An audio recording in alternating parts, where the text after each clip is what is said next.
Então, muito bom dia a todos.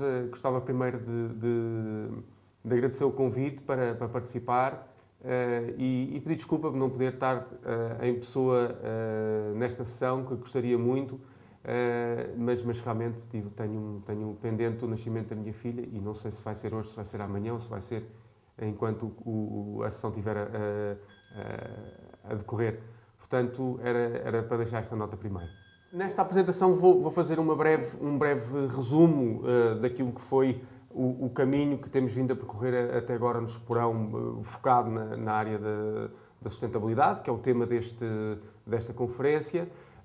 Vou explicar um pouco algumas das iniciativas, um pouco mais em detalhe, algumas das iniciativas que desenvolvemos e também alguns dos resultados que conseguimos obter com essas iniciativas e do ponto de vista de impacto geral no negócio e na vida do Esporão. O Esporão tem uma empresa com 40 anos, portanto, quando olhamos há 40 anos atrás, algumas das decisões que foram tomadas já indicavam alguma preocupação em ser eficiente. E a eficiência é uma palavra que se cruza constantemente com a sustentabilidade, pelo menos na nossa empresa. Exemplos disso são a construção de algumas adegas, da primeira adega que fizemos, aliás, e das caves subterrâneas, com o objetivo de sermos energeticamente mais eficientes, e a própria gestão mais funcional da vinha, em que, em conjunto com a Universidade de Évora, alguns dos primeiros ensaios, eu lembro que vi um artigo de jornal há pouco tempo que dizia, um artigo de jornal do princípio dos anos 80, que dizia: no Esporão até as joaninhas ajudam a fazer bom vinho. Então eram algumas largadas de joaninhas, alguns testes que o Joaquim Bandeira nessa altura estava já a fazer. Portanto, há qualquer coisa já na gênese do projeto que existe essa vontade. Depois houve um ciclo, vários ciclos, e estas questões são também feitas de ciclos e de lideranças. Houve um ciclo de 14 anos até 2006, que foi muito focado no desenvolvimento do projeto e que, na minha opinião, do ponto de vista principalmente da agricultura, nunca se pôs. As perguntas eram sempre postas do lado: como é que vamos produzir qualidade com o custo mais eficiente? E aí, claro que as questões de eficiência estavam, mas se me perguntassem se existia claramente uma cultura de sustentabilidade, a minha resposta teria que ser que não. Em 2006, eu iniciei o projeto aqui no Esporão, e parte do projeto que estava no papel em 2006 passava exatamente por questionar a maneira como nós estávamos a produzir, por indicar algumas tendências que eu achava que na altura iriam fazer parte da escolha que os consumidores iam fazer nos produtos que iam fazer, da oportunidade que eu sentia de melhoria no Esporão e de uma vontade muito clara que tinha e que eu achava que poderia trazer ao projeto nessa altura. E rapidamente eu percebi que claramente o próximo nível de qualidade nós íamos conseguir conquistar nos vinhos e nos azeites que estávamos a produzir tinha a ver com a maneira como estávamos a produzir os frutos, portanto, com a agricultura, e que havia muitas melhorias que poderíamos fazer. Então começámos, nessa altura, o primeiro passo, eu lembro-me com uma equipa de biólogos, foi em relação à questão da biodiversidade. Havia um projeto Business in Biodiversity que na altura estava a avançar. Nós achámos que poderia ser interessante materializar esse compromisso e fizemos esse projeto, aderimos ao Business in Biodiversity, que do ponto de vista da gestão da vinha, do estudo da biodiversidade e da gestão florestal foi um primeiro avanço e que abanou um pouco internamente a empresa, pondo foco em algumas questões que até agora não existiam. E também começou-se a falar de sustentabilidade, começou-se a fazer perguntas em relação a quais eram os impactos que nós tínhamos. As pessoas dizem: impactos não, o Esporão é uma empresa que não tem impactos, nós somos muito conscientes, mas como? Nós já medimos isso? Não medimos, mas as pessoas têm cuidado e tal. Pois, mas isso não conseguimos tirar grandes conclusões a partir daí. Então, rapidamente percebemos que uma das coisas que nós queríamos fazer era, principalmente do meu lado, perceber se havia a possibilidade ou não, e se esta empresa queria ou não sonhar com um dia funcionar de uma maneira diferente. Nessa altura também começámos a fazer os primeiros testes de agricultura biológica, que provavelmente, quando se pensa numa empresa como o Esporão e em temas de sustentabilidade, é uma das perguntas que tipicamente as pessoas fazem. Então, vocês, de sustentabilidade, vocês fazem produtos biológicos. Em 2007 começámos a fazer os primeiros testes. Falhámos miseravelmente na primeira vinha que escolhemos, os primeiros 5 hectares que escolhemos para fazer uma transição para a agricultura biológica, funcionou pessimamente. Percebemos porquê. E isto é muito importante, portanto, o espaço que tem que haver nas empresas para que inovações existam e para se poder arriscar e falhar e aprender com esses erros é absolutamente essencial para qualquer processo de mudança. E aqui, no nosso caso, este tema de sustentabilidade foi claramente um processo de mudança que desenvolvemos.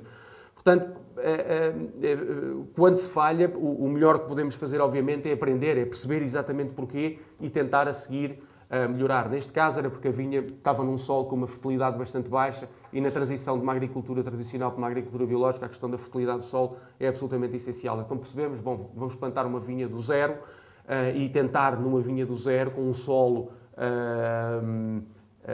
que descansou durante 2 anos, que foi preparado para, do ponto de vista da fertilidade, ter bons resultados e que também um solo que à partida tenha mais matéria orgânica e que seja mais fértil que o outro solo em que estávamos, a tentar aí fazer agricultura biológica. E realmente funcionou. Temos a nossa vinha de agricultura biológica nesta altura, com 70 hectares, está no seu 5º ano e teve uma produção ano passado bastante acima da média, até se calhar alta demais para aquilo que nós queríamos. Em 2011 mudámos também a missão da nossa empresa, integrando a sustentabilidade.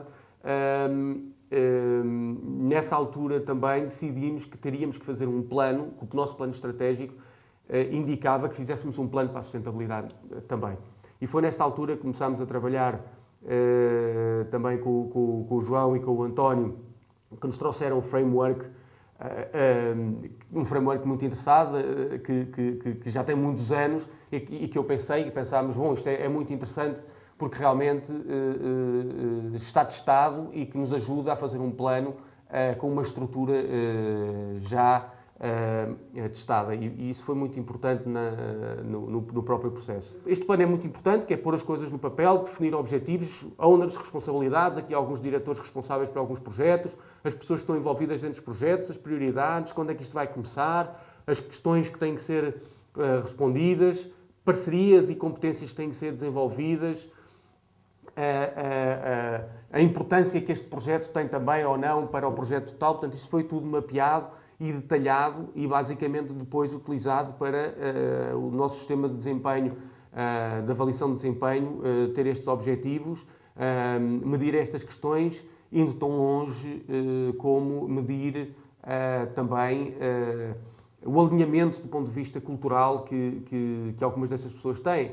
Obviamente, ao nível, por exemplo, dos diretores, era absolutamente essencial eu garantir que toda a gente estava on board e que o sonho que nós tínhamos e a visão que tínhamos, as pessoas achavam que era relevante para se levantarem de manhã e virem trabalhar e contribuírem para que isso fosse realizado. E olhamos para uma empresa como o Esporão, onde é que a sustentabilidade tem um impacto maior? Claramente na questão da agricultura, a quantidade de produtos químicos que são utilizados ou não são utilizados, a gestão do solo, a gestão da biodiversidade, a gestão da água para a vinha, a maneira como nos relacionamos com os trabalhadores da agricultura, portanto, de campo. Essas são as questões mais importantes, têm um impacto muito grande na nossa empresa. Depois, a eficiência de recursos, quanta água, quanta energia é que nós utilizamos para produzir 1 litro de vinho ou 1 litro de azeite. A questão portanto, dos resíduos, tanto orgânicos e não orgânicos, a questão de produzir em círculo fechado, ou seja, da reutilização de alguns destes resíduos para incorporação na nossa atividade, as questões relacionadas com os temas sociais, não é? Claramente muito importantes também os trabalhadores, as comunidades que estão à volta. Agora, por exemplo, vou-vos dar alguns exemplos de alguns projetos importantes que nós desenvolvemos. A questão da produção, de modo de produção. Nós podemos olhar para o modo de produção em três tipos de produção. Produção convencional, que não tem tem as restrições legais do ponto de vista do Ministério da Agricultura em relação àquilo que são os produtos que podem utilizar. A produção integrada, que claramente introduz tanto a produção integrada como a biológica. introduz uma série de regras que têm como objetivo fazer uma gestão mais sustentável, mas de mais qualidade, ou seja, obter um fruto melhor. E o que é que elas falam? Falam do enrelvamento da vinha, ou seja, da necessidade de haver um enrelvamento nos solos. Isto para quê? Para termos solos mais férteis. Solos mais férteis são solos também com maior capacidade de receber água e nutrientes e maior capacidade de eles se auto-regenerarem.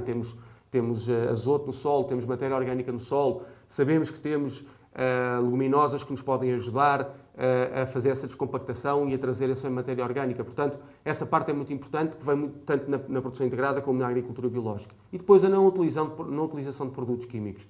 Produtos químicos, pesticidas, por um lado, que são os produtos que utilizamos, antibióticos, que utilizamos para fazer face a pragas e a fungos que atacam a vinha. Esta é a parte claramente mais difícil e é uma área de muita inovação e de muito teste. É uma área em que nós temos que garantir que temos uma fauna auxiliar, principalmente temos uma fauna auxiliar, estamos a falar de aranhas, estamos a falar de joaninhas, estamos a falar de insetos, que nos ajuda, de morcegos, por exemplo, que nos ajudam a regular e a equilibrar essas pragas. E os morcegos são muito importantes porque comem metade do peso deles por dia a insetos, e grande parte desses insetos são insetos que atacam a nossa vinha. Os herbicidas é muito mais simples.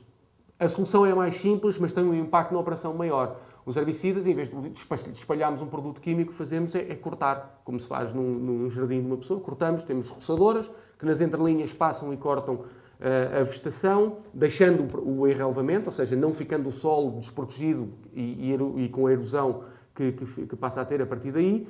E nas linhas, que é o mais difícil, utilizamos várias técnicas, desde o mulching, que é a reutilização de um subproduto da adega, principalmente do engaço da uva, para pôr nas linhas, tanto que permite que as linhas na linha não apanhem sol e, portanto, que as ervas não cresçam.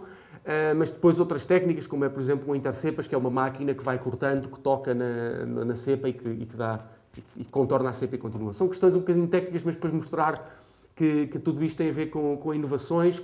Estamos agora a fazer uma inovação, por exemplo, que é plantar cereais nas entrelinhas, coisas que não fizemos agora, plantámos leguminosas. Cereais que são muito mais duros, nós cortamos os cereais, eles ficam na entrelinha, e depois temos uma segunda máquina que passa, que tem um motor, que nós pusemos o motor a andar ao contrário, que basicamente vai espalhar para cima da linha e cobrir a linha também, fazendo um mulching, neste caso um mulching forçado, mas que também tem um resultado muito bom, porque conseguimos a partir daí que não haja o crescimento de infestantes na linha. Mas são estas, a partir do momento em que começámos a trabalhar a sustentabilidade, isto cria-nos limitações, cria-nos necessidades, e essas necessidades e limitações são o maior driver que uma empresa pode ter para a inovação. E então tem sido, nesse aspecto, muito estimulante e uma parte importantíssima da agenda de inovação do Esporão. Outra inovação na agricultura foi, claramente, olhando para as questões das alterações climáticas, que no Alentejo são absolutamente são muito importantes, porque o Alentejo é uma zona de um clima a roçar o clima desértico, e, portanto, as questões da alteração climática são muito importantes. E então, um dos projetos que nós estamos a desenvolver, em conjunto com a Estação de Desportos, que faz parte do Ministério da Agricultura, foi a instalação de um campo ampelográfico, portanto, uma coleção de castas na herdade do Esporão, uma coleção com 188 castas, e de preservar este património, que é um património muito importante que nós temos em Portugal. Em Portugal temos 250 castas autóctones, nossas, nativas, e manter esse património em aberto. A área total do grupo são 177 hectares de agricultura biológica, dos 700 que temos totais. No Esporão, na herdade do Esporão, uma parte muito grande, que tem a ver com a Vinha da Defesa, que são 66, um olival com 80 hectares, e em Porto Alegre, que é uma zona muito fácil de fazer agricultura biológica, porque é uma zona mais a norte, mais fria, e também foi por causa disso que fomos para lá, 11 hectares de agricultura biológica. Nos Mursas, no Douro também, que é um projeto novo, desde 2008, começámos já na replantação da vinha com alguma área de vinha, com 5 hectares, que tem uma dinâmica completamente diferente do Alentejo, porque é viticultura de montanha e não uma viticultura de planície. E aí temos 5 hectares, temos o olival também e o laranjal na Quinta dos Mursas. A parte da gestão de solos tem a ver com manter os solos permeáveis, tem a ver com manter abrigo no enrelvamento para os auxiliares da vinha e também, uma coisa muito curiosa, por exemplo, as minhocas. A vida das minhocas, grande parte dela é andar do subsolo, portanto de 2 metros, 1 metro, 2 metros de profundidade para a superfície. E isto é o maior fator de descompactação que os solos podem ter. E elas fazem este movimento para se alimentarem à superfície de nutrientes. Se não tiverem nutrientes para se alimentar à superfície, ou seja, se a superfície estiver mobilizada, ou seja, se passar uma máquina que destrói tudo, todo o coberto vegetal que está à superfície, elas deixam de ter esses nutrientes e começam a desviar-se e ir para o lado e os solos começam a ficar compactados. Aqui o exemplo de alguns enrelvamentos, ali à esquerda vemos fava e à direita termocilha. Portanto, estes enrelvamentos são promovidos por nós, são plantados no primeiro ano, mas depois vai ficando semente, a gente corta quando dá semente, vão ficando as sementes, vão sendo incorporadas, no ano a seguir plantamos outra coisa e, portanto, vai ficando aquilo que chamamos um prado permanente e promovendo que não exista uma inversão de flora, que é quando começam a aparecer as infestantes, que são o problema e que nos faz usar herbicidas, ou que faz as pessoas usarem herbicidas na agricultura e que nós não queremos utilizar. Um tema muito importante, por exemplo, em agricultura biológica, ou nesta transição que nós queremos fazer, é a análise dos solos. Se alguém vai fazer agricultura biológica e vai fazer uma transição sem conhecer aquilo que são os seus solos, vai ter maus resultados porque vai estar a trabalhar às escuras. Pode ser super bem intencionado, querer fazer agricultura biológica, mas é um risco enorme. É um risco que nós nos porão, obviamente, nesta transição e no negócio que temos, queremos minimizar e para isso o que fizemos foi fazer muitas análises. Portanto, num ano fizemos, o ano passado, cerca de 500 análises de solo, dá quase uma análise de solo por hectare. E temos um plano feito partindo a nossa área toda de vinha em várias realidades e sistemas de informação em modelos que construímos para depois nos permitir tratar cada área de vinha de uma maneira específica e com objetivos específicos. Isto aqui é um exemplo também de algumas práticas que começámos a desenvolver, como é o caso do mulching, que foi o caso do mulching e também da produção de composto próprio. Este mulching é muito simples, metemos a cama com a matéria orgânica, em que reduzimos, por exemplo, também tudo quanto é matéria orgânica do nosso enoturismo, do restaurante, etc. É fechado, fica nestas pilhas, com uma manta por cima que faz um efeito de estufa, aquilo fica mais ou menos a 60, 65 graus e começa a curtir, começa a desenvolver uma matéria orgânica e a ser biodegradado. E depois vamos remexendo, vamos com empilhadores, vamos com retroescavadoras, vamos mexendo a pilha e ao final de 2 anos temos uma matéria orgânica de muito boa qualidade para fertilizar a nossa vinha. O Esprão tem 1.600 hectares, de vinha é 1/3, mas mesmo assim é uma área muito grande de vinha, são 500 hectares de vinha. E então começámos a medir com os biólogos e percebemos que nas áreas circundantes da vinha, onde havia contactos com outro tipo de vegetação, etc., que havia níveis de biodiversidade interessantes, mas que à medida que íamos andando para dentro, que essa biodiversidade ia desaparecendo até chegarmos a níveis preocupantes. Isto estamos a falar em 2006. E uma das coisas que fizemos foi trabalhar com uma equipa de arquitetos paisagistas muito competente, que fez um estudo bastante completo do Esporão e verificámos algumas questões importantes, como, por exemplo, a importância de recuperar algumas linhas de água onde aparecem as galerias ripícolas, que é o ecossistema mais raro e mais importante que podemos ter no Alentejo. Basicamente é o que cresce nas linhas de água, onde há água no Alentejo, onde crescem freixos, salgueiros, árvores de porte maior e vegetação rasteira também, e onde se abrigam os animais e os animais pequenos e grandes nas alturas de maior calor. Portanto, isso é muito importante para que essa biodiversidade se mantenha. Numa primeira fase, o que fizemos foi que ajudámos um bocadinho ao desenvolvimento, plantando vegetação, desde aloendros até romazeiras, até arbustos, tudo aquilo que possa fixar e que nos ajude a fixar auxiliares que nós estudámos com os biólogos que tínhamos necessitado. Aqui o exemplo de uma linha de água muito a cru, e estas linhas de água assim também têm a importância de biofiltrar a água, ou seja, a água que vai vindo pelos campos, muito dela por campos que foram maltratados, nesta altura já não é no Esporão, mas alguns dos nossos vizinhos, e que têm produtos químicos, basicamente, ao passar nestas linhas de água, vão sendo biofiltradas pelas plantas que lá estão e quando chegam à nossa barragem já estão mais limpas. Isso também é uma questão importante. Não só isso, como também a água vai ter à nossa barragem, que era uma coisa que não acontecia anteriormente, ficava depositada no campo, e o que é que acontecia? Havia zonas de acumulação de água, e nessas zonas de acumulação de água são sítios onde há mais umidade. E nesta altura do ano que estamos agora, em maio, quando começa a fazer calor, e é essa combinação de calor com água no solo, em excesso, que cria os maiores focos de ataque de milho e uídio, que são as piores pragas que nós temos aqui no Alentejo. Um exemplo também de alguns projetos que fizemos, que foi, e aqui muito orientados para a questão da relação como nos relacionamos, da parte como nos relacionamos com as pessoas que trabalham no Esporão. Nós temos uma equipa de vinha, que trabalha na vinha, que são 120 pessoas, uma equipa de campo, que trabalham connosco o ano inteiro, e que são uma parte importantíssima da qualidade, que determina a qualidade daquilo que nós fazemos. E uma das coisas que começámos, que temos vindo a trabalhar e para dar melhores condições de trabalho a eles era a questão do transporte. Portanto, nós temos transporte e vamos buscar estas pessoas a casa, temos duas caminhonetas que vamos buscar e levar a casa. Nós, durante a vindima, que é uma altura muito exigente, nós servimos as refeições na vinha, o que permite que elas não tenham que cozinhar de manhã, portanto acordar mais cedo, e que também garantir que tenham acesso a uma alimentação equilibrada ao almoço, portanto a alimentação do almoço. E outra questão importante era criarmos também abrigo e sítio para elas se sentarem. Passando aqui a outro tema que tem a ver com a gestão da água. Nós medimos, quando começámos a medir a água que estávamos a utilizar, e quando digo medir era quantos litros de água que pagámos este ano, estávamos a utilizar cerca de 3 litros de água para um litro de vinho que estávamos a produzir.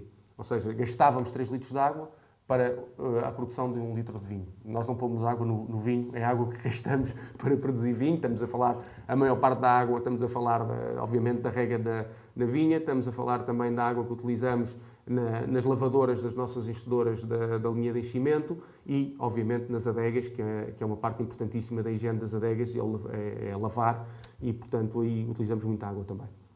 Então, o que é que decidimos fazer? Decidimos comprar e investir relativamente pouco dinheiro, um investimento que custou-nos 2.000 e tal euros, em contadores, portanto em caudalímetros, e fomos aos sítios onde já achávamos que estávamos a produzir a utilizar mais água e instalámos esses caudalímetros.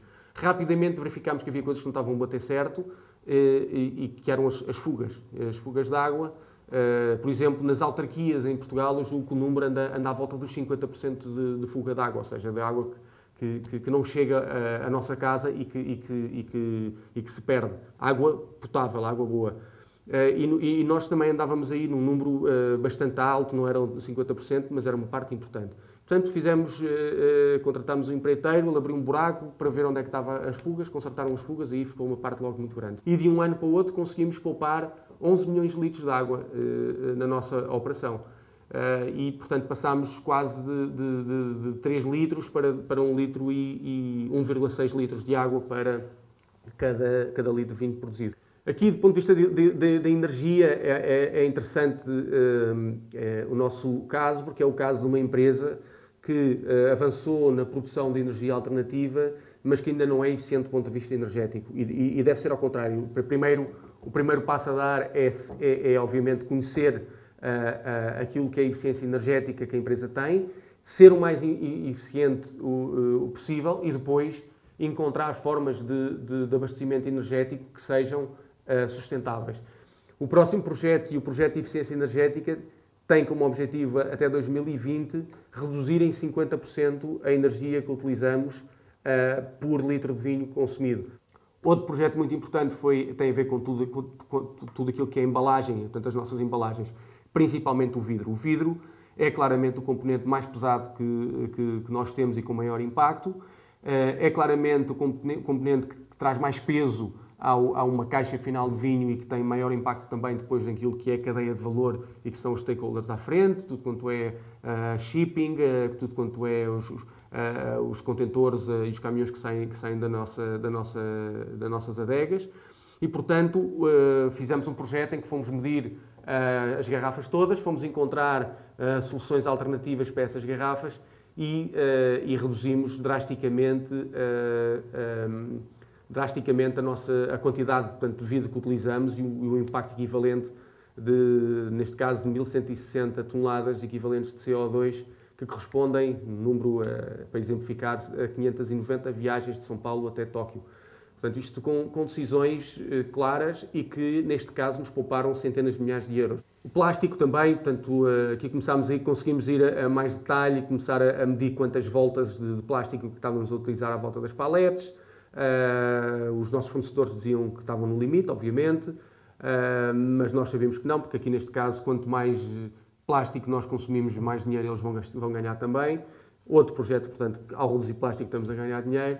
O que tivemos que fazer aqui claramente foi à procura de outro fornecedor que queria, obviamente, tinha interesse em entrar dentro do esporão e que apareceu com um plástico mais duro e que com apenas uma volta e meia já nos consegue agarrar as nossas caixas. Portanto, aqui houve também uma saving muito grande, um saving muito interessante no plástico. Aqui outro projeto também importante que foi a decisão de retirarmos a cor. Portanto, nós utilizávamos 3 cores e utilizávamos verniz nas nossas caixas. A partir do momento em que fizemos também esse levantamento, começámos a perceber que tínhamos aqui uma oportunidade muito grande e de um ano para o outro, basicamente, decidimos não só utilizar todo o cartão das nossas caixas ser cartão reciclado, que é bastante frequente e não é mais caro, também retirar, fazer só uma cor, portanto o cartão cru com o preto para os vinhos tintos e o branco para os vinhos brancos, e retirar também o verniz. Isto foi no primeiro ano. Nesse ano tivemos algumas queixas de alguns clientes nossos, no sentido de dizer que tínhamos perdido qualidade nas nossas caixas do ponto de vista de imagem, que em mercados, por exemplo, como em Angola, onde os vinhos são vendidos em armazém, a caixa também vende, não é só a garrafa que vende, a caixa também vende, e então tivemos que fazer algumas afinações neste projeto e dar um passinho para trás, porque íamos pôr a nossa sustentabilidade económica em risco, e então começámos a utilizar em alguns mercados caixas, em vez de terem uma cor, passaram a ter 2, mas retirámos a terceira cor nesses mercados e retirámos o verniz. Portanto, se fizermos as contas no final, ainda conseguimos melhorar bastante aqui também. Apesar do pouquíssimo trabalho de marketing e de comunicação que fizemos, não de forma voluntária, mas por nos estarmos também a habituar e a encontrar a forma certa de comunicar aquilo que estamos a fazer, apesar disso, tivemos um reconhecimento externo, ou seja, fomos 2 vezes desafiados para fazer parte de concursos.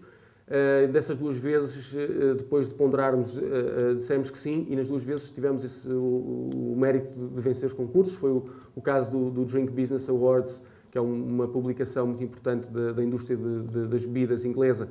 Nos seus Green Awards, identificou o Esporão como um caso de exemplo, e ganhámos nesse ano, portanto, em 2012, ganhámos esse prémio.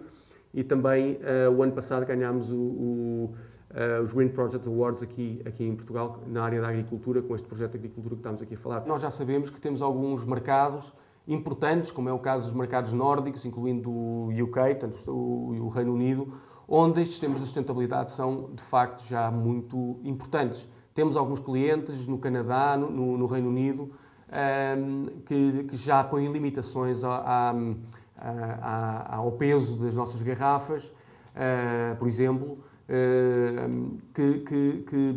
que dão preferência a produtos, a vinhos que sejam produzidos de forma sustentável, e isso ajudou-nos, por exemplo, no caso do Reino Unido, a fazer uma mudança de distribuição muito positiva num mercado que é muito difícil para vinhos portugueses encontrar distribuidores de primeiro nível, ter acesso a um distribuidor de primeiro nível que olhou para nós e disse: não, vocês são o exemplo que nós precisamos para dentro do nosso portfólio, além de trazer vinhos portugueses, que é algo que nós cada vez mais queremos e que são vinhos que acreditamos na qualidade, também vão ser a oferta mais sustentável que nós vamos ter dentro do nosso portfólio, e precisamos tê-la porque os nossos clientes estão a pedir.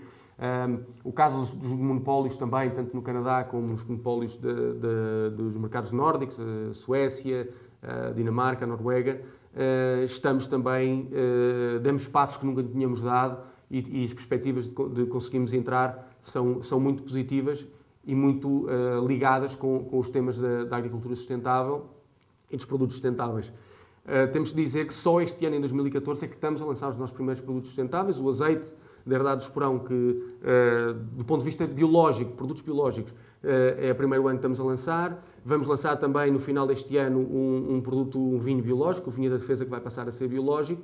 Mas conseguimos certificar todos os nossos vinhos e a maior conquista foi o Monte Velho, que vou trazer aqui um exemplo que, a partir do ano de 2013, todos os nossos vinhos têm este símbolo, que é o símbolo de certificação de produção integrada. Isto, no caso do Monte Velho, é um exemplo muito engraçado, porque o Monte Velho, as uvas com que nós fazemos Monte Velho são metade nossas e metade dos nossos parceiros que produzem uvas, alguns deles há muitos anos, e nós conseguimos, para este vinho ser certificado em produção integrada, tivemos que certificar todos os nossos 16 fornecedores em produção integrada. E foi muito interessante fazer esse trabalho com eles, e essa mudança também muito alicerçada no nosso caso e no nosso exemplo, dizendo não, isto é possível, tem resultados até positivos, obviamente pagando um bocadinho acima do mercado e a um preço sustentável também, e conseguimos fazer essa transformação. Portanto, outro exemplo que eu posso dar, e as pessoas perguntam muitas vezes, mas este trabalho que vocês fizeram, isto do ponto de vista de dinheiro ao final do ano, do ponto de vista económico, teve bons resultados. Aquilo que eu posso dizer é que nós vendíamos 26 milhões de euros em 2006 e agora estamos a vender 40, que exportávamos 26% da nossa produção e que estamos a exportar 65%, e que, do ponto de vista dos resultados da empresa, eles este ano foram os melhores de todos. Portanto, isto também, quando olhamos, por exemplo, para os reviews e para as notas que os nossos vinhos têm tido, eles nunca tiveram reviews tão bons como tiveram agora. Se me perguntam diretamente, mas isso tem a ver com o trabalho da área da agricultura e sustentabilidade que vocês estão a fazer, eu acredito que tem, pelo menos uma parte importante que tem, mas não consigo provar, não consigo dar provas nesta altura concretas disso mesmo. Acredito que no futuro vamos começar a ter provas mais concretas, por exemplo, o que é que vai acontecer às vendas de um vinho como o Vinho da Defesa, que é um vinho que era produzido de uma forma normal e que vai passar a ser um vinho produzido em forma de agricultura biológica, qual é que é o impacto na alteração das vendas que isso vai ter e na qualidade do vinho, e aí se calhar vamos ter resultados mais tangíveis.